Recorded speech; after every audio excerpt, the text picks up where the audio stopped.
ওরা যতই বলতেছে না ওই দরবার হল থেকে বলছে কোটাঘাটে নিয়ে যেতে, বলে না কোটাঘাটে যাবে না, একে এখানেই মারবো।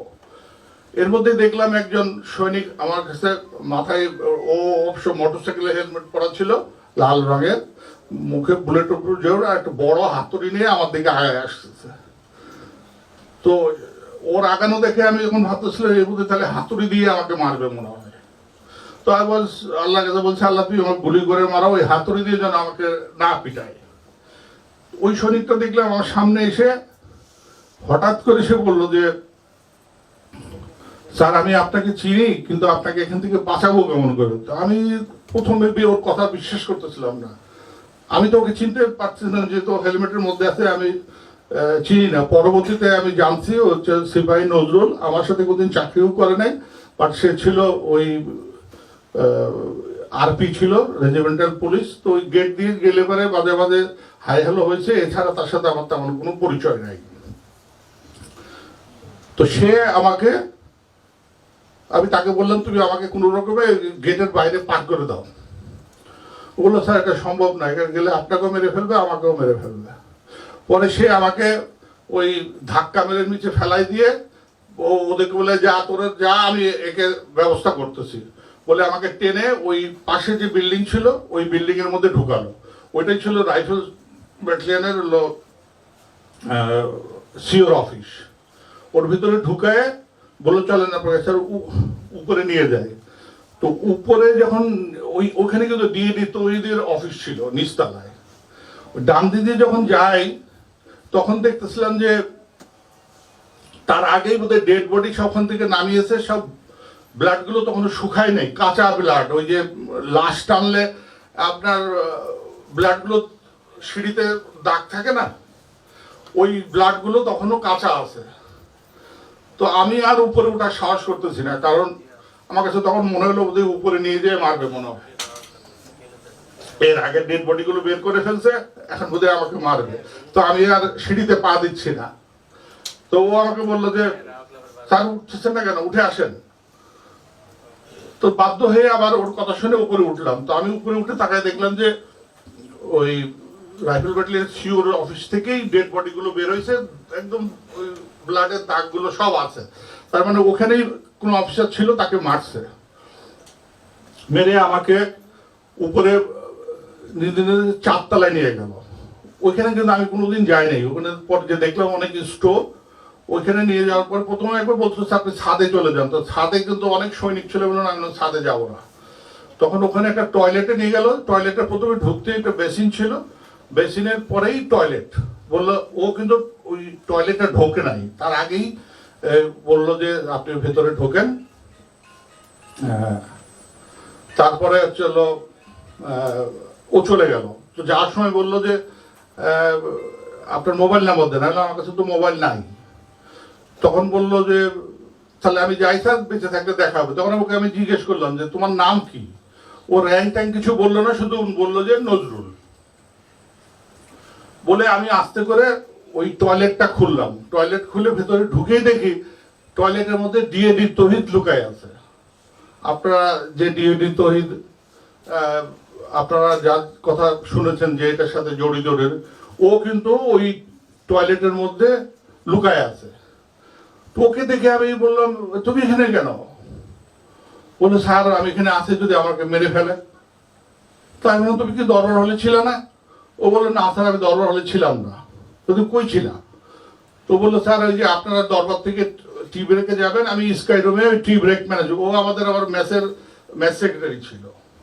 তো ও ওখানকার বলে আমি খাওয়া দাওয়া করছিলাম। বাট ওই সময় আমি ওকে জিজ্ঞেস করতে ভুলে গেছি যে স্কাই রুম থেকে তুমি এই টয়লেট পর্যন্ত কিভাবে আসলা। এটা কিন্তু তখন আর ওকে আমি ওই এর মধ্যে আর জিজ্ঞাসা করতে পারি নাই। তো ও বললো যে আমি ওকে জিজ্ঞেস দরবারে কি হয়েছে তুমি জানো? ও সম্পূর্ণ অস্বীকার করলো যে না স্যার আমি কিছুই জানি না, আমি তো ছিলাম স্কাই রুমে। তখন কিন্তু এই যে আপনাদের যে গল্পগুলো বললাম, আমি কিন্তু ওই সব গল্পগুলো ওকে কিন্তু ওই পুরো ঘটনাটা আমি হলো ওর কাছে বলি যে এই ঘটনাগুলো ঘটেছে ওখানে। তো ওকে আমি বললাম তুমি এগুলো কিছু জানো না? বললো না স্যার আমি তো পালাই এখানে লুকাই আছি। তো যাই হোক ওখানে বসে থাকতে থাকতে ওর সাথে আরো অনেক ঘটনা আছে, সেগুলো আমি বললাম না ছোটখাটো। এর মধ্যে দেখলাম যে 2টা কি 2:30টার দিকে দেখলাম কে যেন আসতেছে। ওর মধ্যে ও আবার বললো, স্যার দুইজনে যদি টয়লেটে থাকি তাহলে হয়তো কেউ আসলে মেরে ফেলবে, তা আমি একটু দূরে আপনার থেকে বসি, আপনি টয়লেটের ভেতরে থাকেন। ওর বাইরে বেসিনের সামনে যেয়ে বসলো। তো দেখলাম কিছুক্ষণ আগে কে যেন আসতেছে, ও বেরোয় গেল।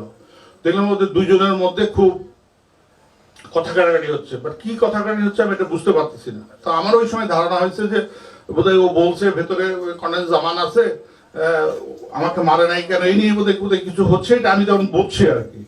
তা আমি কিন্তু একদম দরজা ফাঁকে লুকায় আছি। এর মধ্যে দেখলাম যে আস্তে আস্তে ভেতরে একজন ঢুকলো।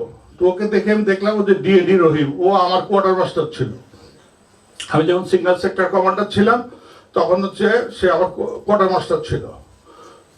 তো আমাকে এসে স্যালুট করে বললো যে স্যার আমরা এখন যাচ্ছি, আমাদের জন্য দোয়া করেন। তো আমি ইসলাম কোথায় যাচ্ছ? বলে স্যার প্রাইম মিনিস্টারের কাছে ডাকছে, আমরা সবাই যাচ্ছি, আমরা ওখানে ওনার প্রতিনিধি হিসেবে ওখানে যাচ্ছি। তো ওই সময় আমি কিছুটা সেলফিশের মতো ওকে বললাম যে তুমি এক কাজ করো, তুমি যাও, ওই তহিদকে আমার সাথে রেখে দেবে না, তহিদ যদি চলে যায় তাহলে তাকে মেরে ফেলবে।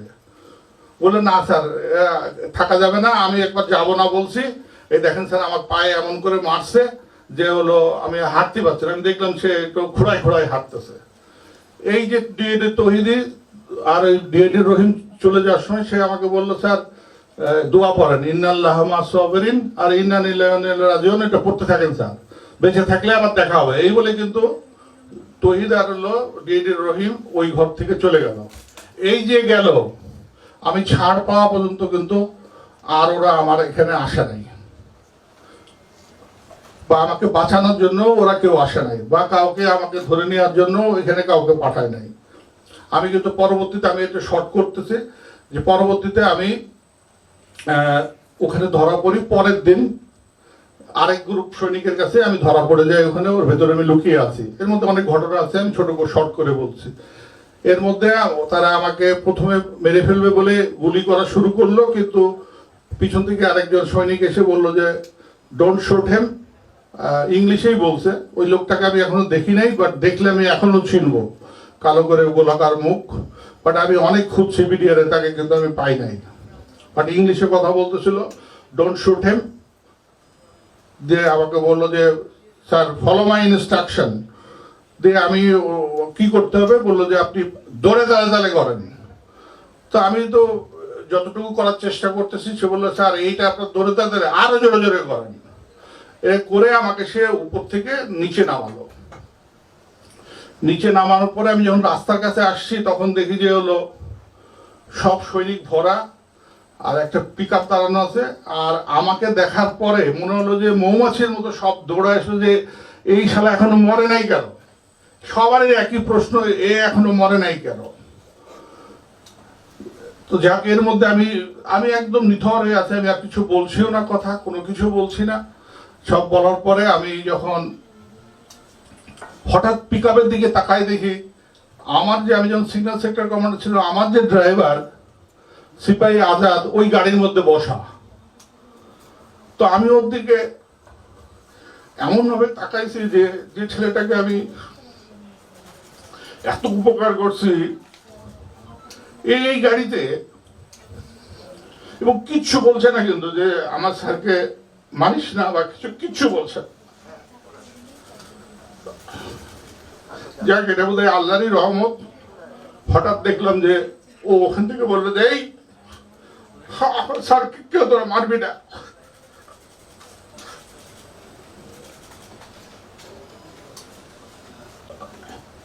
কিন্তু সে গাড়ি থেকে নামলো না, গাড়ি থেকেই বলতেছিল।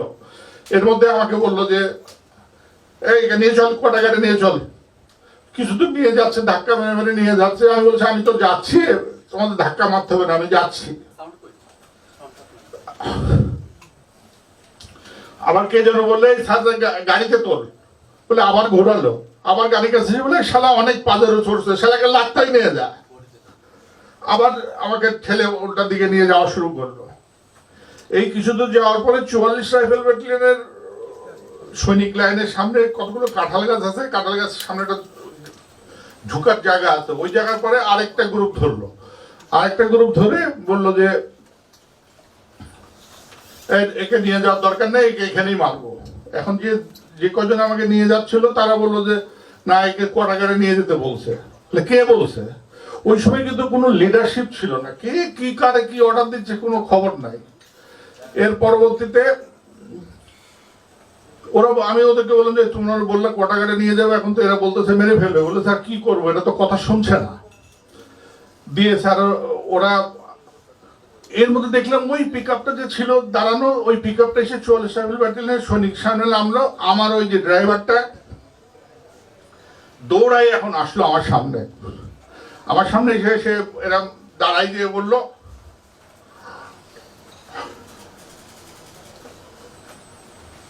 যে স্যারকে কেউ মারবি না বলে সে আমাকে ধরে এখন ওদের কাছ থেকে ওই আমার ড্রাইভার নিয়ে নিল, নিয়ে আমাকে ওই কাঁঠাল বাগানের ভেতর দিয়ে ওই কোয়ার্টারে যাওয়ার শর্টকাট রাস্তা ছিল, ওখান দিয়ে আমার নিয়ে যেতে। এই যে যখন আমি যাচ্ছি এই মুহূর্তে হঠাৎ একটা সৈনিক দৌড়ায় এসে তার ওই স্টিলের হেলমেট দিয়ে এমন জোরে আমাকে এখানে হিট করলো যে আমি টলে নিচে পড়ে গেলাম। ওই আমার ড্রাইভার তাড়াতাড়ি তুলে বললে স্যার খুব বেশি লাগছে। আমি তখন মাথা আমার ঘুরছে, আমাকে বললো স্যার যেতে পারবেন আপ টু কোয়ার্টার। তা আমি বললাম যে আমাকে একটু ধরো, আমি তাহলে যেতে পারবো। ও ধরলো, আমি ওই ওর সাথে দৌড়ে দৌড়ে কোয়ার্টারে গেলাম।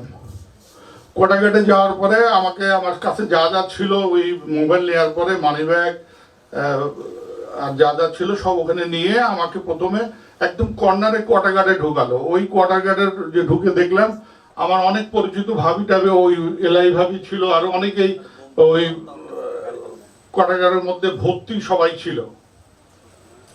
তো আমাকে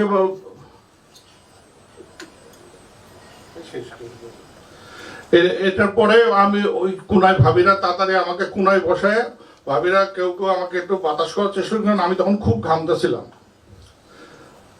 কিছুর পরে আমাকে ওখান থেকে আবার বের করে আরেকটা জায়গায় নিয়ে যায়। ওখানে নিয়ে যাওয়ার পরে ওখানে আমার অনেক আঙ্কেল ছিল। আমি যে আঙ্কেলরা জিজ্ঞেস করতেছিল যে আমার আব্বা কি হয়েছে, আমি কিন্তু বলতে পারি নাই তাদেরকে যে তোমার আব্বারে আমি ডেড বডি দেখেছি। আমি কিছুই বলি নাই। অনেকে হয়তো অনেকে আমার উপর রাগ করবে, সে আঙ্কেলরা যে আঙ্কেল জানে কিন্তু আঙ্কেল বলে নাই। আমি কি করে বলবো বল যে ওর আব্বারে আমি ডেড বডি দেখেছি? আমি বলি নাই ওই সময় কোটাগারের মধ্যে। যাই হোক এইভাবে করে শেষের মধ্যে আরো অনেক ঘটনা আছে। করার পরে শেষে বিকালে 4টা সাড়ে 4টার দিকে ওই এর মধ্যে আমি এলাই ভাবে সহ আরো অনেককে যারা ভাবছিল বলছেন আমার পরিবার কোথায়, আমার পরিবারকে কিন্তু আমি ওখানে খুঁজে পাই নাই। তো অনেকে বললো স্যার হয়তো মেরে ফেলছে অথবা কিছু একটা হয়েছে। তো আমি কিন্তু আমার ওই কোটাগারে সব ফ্যামিলি ছিল, আমি আমার পরিবারের কাউকে পাই নাই। তারপরে যা হোক আমরা পরে বিকালে দিকে বেরোলাম। বেরোনোর পরে আমরা আমাকে সরাসরি মিরপুরে নিয়ে গেল। তারপরে আজ অনেক ঘটনা আছে। এইটাই হচ্ছে মোটামুটি ওই দিনের 25 তারিখের আমি সংক্ষেপে বললাম। এর মধ্যে আরো অনেক কিছু আছে যেগুলো আমি বাদ দিয়ে বলছি যাতে আপনার সময় বেশি নষ্ট না হয়। আমি ইনক্লুডেড, আমরা 36 ঘন্টা কোয়ার্টার গার্ডের ভিতরে ছিলাম, আমরা যারা ফ্যামিলি। আমি যদি ভুল না জেনে থাকি, সেদিন 36 ঘন্টার আগেই, মানে আমরা মুক্তি পাওয়ার আগে 4টা পরিবারকে তৎকালীন সরকারের একজন এমপি সাহারা খাতুন, তিনি অক্ষত অবস্থায় 4টা পরিবার বের করে নিয়ে এসেছিলেন। আমরা জানি, কারণ আমরা সাহারা খাতুনের আমরা ওনার কণ্ঠ শুনেছি ভিতর থেকে, আমরা যখন কোয়ার্টার গার্ডে বন্দি ছিলাম। হ্যাঁ, তো সেই সময় 4টা পরিবারের মধ্যে আপনাদের পরিবার একটা পরিবার ছিল। এখন এই যে সাহারা খাতুন 4টা পরিবার বের করে নিয়ে এসেছে, তারা কিন্তু জানতো যে ভিতরে এই কয়টা পরিবার আছে বা এরা জিম্মি আছে। অনেক প্রচুর মানুষ তখন জিম্মি ছিল, কোয়ার্টার গার্ডে অনেক পরিবার জিম্মি ছিল। তো এই যে 4টা পরিবারকে সাহারা খাতুন যে বের করে নিয়ে আসলো, এই 4 জনের সিলেকশন ক্রাইটেরিয়াটা কি ছিল যে মানে এতগুলো পরিবারের মধ্যে থেকে এই যে 4 জন নিয়ে আসলো? এবং আপনার কোর্সমেট যার কথা বলছেন, মশিউর আঙ্কেলের কথা বলছেন, হ্যাঁ অনেকের কথা বলছেন, উনাদের পরিবারগুলো ভিতরে ছিল, আঙ্কেলরা মারা গিয়েছিল। আপনি যে পরিবার সহ বের হয়ে আসলেন, আপনি কি খোঁজ করেছিলেন যে আপনার কোর্সমেটের পরিবাররা কোথায় আছে, তারা মুক্তি পাবে কি না? বা তাদেরকে কেন সাহারা খাতুন সাথে করে নিয়ে বের হচ্ছে না? ধন্যবাদ। ধন্যবাদ তোমাকে। তোমাকে প্রথম প্রশ্ন উত্তর দিই। তুমি বললে যে ওরা কেন আপনাকে মারে নাই। তো প্রথমে বলি, ওরা যে মারে নাই কথাটা ভুল হবে। ওরা কিন্তু আমাকে গুলি করেছে, কিন্তু গুলি আমার গায়ে লাগে নাই। ওই দরজাটা তোমরা যদি দেখতে চাও, আমার বাসায় কিন্তু আছে।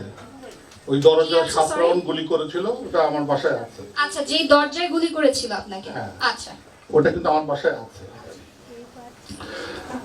আর দ্বিতীয় কথা হচ্ছে যে আমি যে সাবেক সচিব আনিসুজ্জামানের যে তদন্ত কমিটি হয়েছিল, ওই তদন্ত কমিটির একজন সদস্য, জয়েন্ট সেক্রেটারি গোলাম হোসেন সম্ভবত, উনি আমাকে প্রশ্ন করেছিলেন ওইখানে যে আপনি কেন মরলেন না। উনি কিন্তু সরাসরি আমাকে প্রশ্ন করেছিলেন, একদম ভার্বেটিম প্রশ্ন করেছে, আপনি কেন মরলেন না। আমি তাকে প্রশ্নের উত্তর দিয়েছিলাম যে এই প্রশ্নের উত্তরটা তো আমি দিতে পারবো না, তাহলে তো স্বয়ং আল্লাহ তাআলাকে জিজ্ঞেস করতে হবে যে কেন আমি মরলাম না। আমি কেমন করে বলবো যে আমি কেন মরলাম? আমার প্রশ্ন সেটা ছিল না, আপনি কেন মরেন নাই। বলতেছি এখন তুমি প্রশ্ন করেছো যে বিডিআর এর সৈনিকের মধ্যে এত সৈনিক থাকতে আপনাকে কেন বাঁচালো। আমি তো তোমাকে এখনো বলছি যে ওরা কেন বুকে আমার অস্ত্র রেখে গুলি করলো না, এটা আমি এখন পর্যন্ত জানি না। আমি কিন্তু আমার বক্তব্য বলেছি, কিন্তু সে এর আগে ফায়ার করেছে, কিন্তু ফায়ার আমার গায়ে লাগেনি, কিন্তু পরবর্তীতে যখন সে আমার বুকে অস্ত্র ধরেছে কিন্তু ট্রিগার টেপে নাই। এখন কেন ট্রিগার টেপে নাই, সে গিয়ে আমার চেহারা দেখে ভয় পাইছে নাকি অনুশোচনা হয়েছে নাকি কি আমি তো বলতে পারবো না। কিন্তু অন্য কাউকে দেখে অনুশোচনাটা হয় নাই বা ভয় তারা পায়। এটা এখন তোমাকে একটু ক্লিয়ার করি। অফিসারদের যারা প্রথম পর্যায়ে যারা মারা গেছে, যেটা আমি টয়লেটে বসে দেখছি, এটা কিন্তু কেউ এম ফায়ারে মারা যায় নাই। এটা কিন্তু সবাই এই জিনিসটা কিন্তু আপনারা ক্লিয়ার হবেন। None officers were died in the M fire, যে আমি এখন মিস্টার এক্স কেই মারছি। মাই ফাদার ডিড বলি দুই একজন যারা লুকায় ছিল বিভিন্ন জায়গায়, তাদেরকে যেটা মেরেছে। উনি লুকিয়ে ছিলেন না, উনি রাস্তার উপরে ছিলেন। আচ্ছা যাও সেটা, কিন্তু আমি বিডিআর দরবার হলে আমার যতদূর মনে হয়, এটা যখন আমরা যখন ব্রাশ ফায়ার করেছে, ওই ব্রাশ ফায়ারে অনেকেই হয়তো, আমি তো দেখিনি ওই সময়, তো আমি ওই জায়গায় ছিলাম না, আমি বলতে পারবো না, ছিলাম না। এখন আমি যে 2-3 জায়গায় ওরা মারতে যে মারে নাই, কেন মারে নাই, আমার কাছে এই প্রশ্নের উত্তর নাই। মা দ্বিতীয় প্রশ্নের উত্তরটা একটু প্লিজ। আর দ্বিতীয় প্রশ্নের উত্তরটা তোমরা যদি কেউ জানতে চাও, তাহলে আমি বলবো আমার উল্টা দিকে ছিল 3rd BML অঙ্কোর্সের কর্নেল আকবর ফ্যামিলি। কর্নেল আকবর ভাবিকে জিজ্ঞেস করো যে আমার ফ্যামিলিটা কিভাবে রেস্কিউ হয়েছে। আমার ছেলেমেয়েরা কিন্তু ওই দরজা যখন ধাক্কাচ্ছে, দরজা কিন্তু খোলে নাই। আমার শোনা কথা পড়া, আমি তো জানি না, সারা খাতুন করে বলছে উনি যখন বেরোচ্ছে না তাহলে ওনাকে নেওয়ার দরকার নাই, আমরা যে কয়টা ফ্যামিলিকে উপর থেকে নিয়েছি আপনারা বেরোয় চলেন, ওনাকে নেওয়ার দরকার নাই। কিন্তু আকবর ভাবির কাছে আমি গ্রেটফুল। আকবর ভাবি বলছে এই ভাবি না গেলে আমি যাব না। আকবর ভাবি আর আমরা কিন্তু ডোর টু ডোর নেইবার ছিলাম। আকবর উপর থেকে কিন্তু কায়সার ভাবিরা নেমে আসছে, অনেকে নেমে আসছে, কিন্তু আমাদের দরজাটা যেহেতু আমার মেয়ে ছিল, আমার ওয়াইফ ছিল, ওরা কিন্তু খোলে নাই। পরবর্তীতে আকবর আঙ্কেলের ছেলে অয়ন মনে হয়, অয়ন হচ্ছে আমার ছেলেকে রিং করে মোবাইলে প্রথমে ধরা নেয়, পরবর্তীতে ধরে ও বলছে যে ভাইয়া তুমি দরজা খুলো, আমাদেরকে নিয়ে যাবে।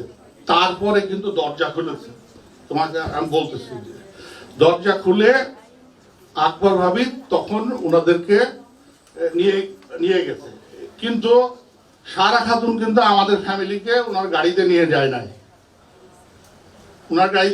নাই, আমার ছেলে পরবর্তীতে আমার ইয়েটা যেটা ছিল গ্যারেজ ছিল অনেক দূরে, একটা আইসোলেটেড একটা গ্যারেজ ছিল, সেই গ্যারেজে পরবর্তীতে কিন্তু আমার ছেলে যে এখান থেকে গাড়ি নিয়ে ওরা ওই গাড়িতে বেরো আসে। সারা খাতুনের সাথে কিন্তু আমার পরিবারকে উনি নিয়ে আসেন নাই। জাস্ট তোমাকে এটা জানালাম।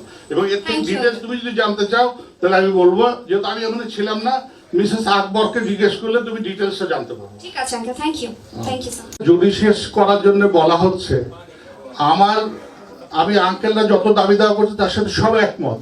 আমার একটা অ্যাডিশন হচ্ছে, যদি কোনো সময় তদন্ত কমিশন আবার হয়, আমি বলবো তদন্তটা হওয়া উচিত 3 ভাগে। আপনারা যারা সাংবাদিক আছেন প্লিজ একটু নোট করবেন। প্রথম ভাগ হচ্ছে এই পুরা ঘটনার পরিকল্পনা থেকে 25 তারিখ 26 তারিখ পর্যন্ত ঘটনাটা যে ঘটেছে এটার একটা সুষ্ঠু তদন্ত, এটার পিছনে কারা ছিল। বিডিআর হয়তো মেরেছে, কিন্তু এই ঘটনাটা কে ঘটল, এটা এক। 2 হচ্ছে, যখন আমাদের সাবেক প্রধানমন্ত্রী ডিএডি তৌহিদকে দায়িত্ব দিলেন, প্রতিনিধির হেড বানালেন, অ্যাক্টিং ডিজি বানালেন, যেটাই করুন, তখন থেকে শুরু করে আমাদের যে 27 তারিখ 28 তারিখ পর্যন্ত বিডিআর নেতৃত্বে যতজন ছিল ওই সময়ের একটা তদন্ত, ওইটা কিন্তু আলাদা বিষয়, কিন্তু যেটা ডিএডি তৌহিদের নেতৃত্বে হয়েছে। তৃতীয়টা হচ্ছে, যখন আমাদের সেনাবাহিনীর থেকে সব করে যখন যারা নতুনভাবে বিডিআর এর দায়িত্ব পেল, তদন্ত কমিশন হলো এবং বিডিআর কে রিফর্মস করলো, ওই সময় যারা দায়িত্বে ছিলেন, প্রধান বড় বড় দায়িত্বে, তারা কি আমাদের বিডিআর হত্যার বিচারে কোনো ব্যাহত ঘটিয়েছেন কিনা, তারা কোনো কিছু সরকারের ভয়ে হোক আর যেভাবেই হোক ওনারা কোনো কিছু করেছেন কিনা, সেটার একটা আলাদা তদন্ত হওয়া উচিত। ধন্যবাদ সবাইকে। সালাম আলাইকুম।